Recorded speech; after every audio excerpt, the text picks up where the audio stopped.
ফিলিপাইনের সবচেয়ে জনবহুল নগর কেন্দ্রগুলোর একটির কর্তৃপক্ষ মশা ধরা কিংবা মারার জন্য পুরস্কার হিসেবে নগদ অর্থ দেওয়ার ঘোষণা দিয়েছে। মূলত প্রাণঘাতী ডেঙ্গুর বিস্তার রোধে এমন সিদ্ধান্ত নেওয়া হয়েছে। ফিলিপাইনের বারাঙ্গে অ্যাডিশনাল হিলসের গ্রাম প্রধান কার্লিটো সার্নাল বলেন, কেউ 5টি মশা জমা দিতে পারলেই 1 পেসো পুরস্কার পাবেন।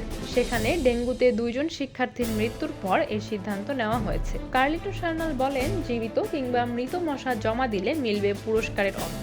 মশার লার্ভা জমা দিলেও পুরস্কার দেওয়া হবে।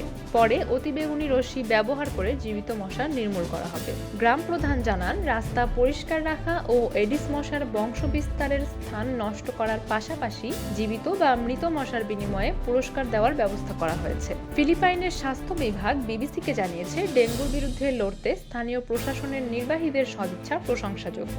জানতে চাওয়া হয়, নগদ অর্থের বিনিময়ে মশা ধরা কিংবা মারা ডেঙ্গুর বিস্তার রোধে কার্যকর কৌশল কিনা, কিন্তু এই প্রশ্নের কোনো জবাব পাওয়া যায়নি।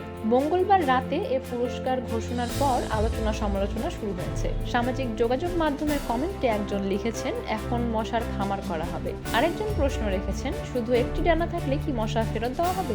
গ্রাম প্রধান কার্লিটো সার্নাল বলেন, মশা ধরা বা মারার বিনিময়ে নগদ অর্থ দেওয়ার বিষয় নিয়ে সামাজিক মাধ্যমে বেশ শোরগোলের কথা তিনি জানেন, তবে জনস্বাস্থ্য সুরক্ষায় এটা প্রয়োজনীয়। সার্নাল আরও বলেন, সাম্প্রতিককালে ব্যাপক মাত্রায় সংক্রমণ হচ্ছে।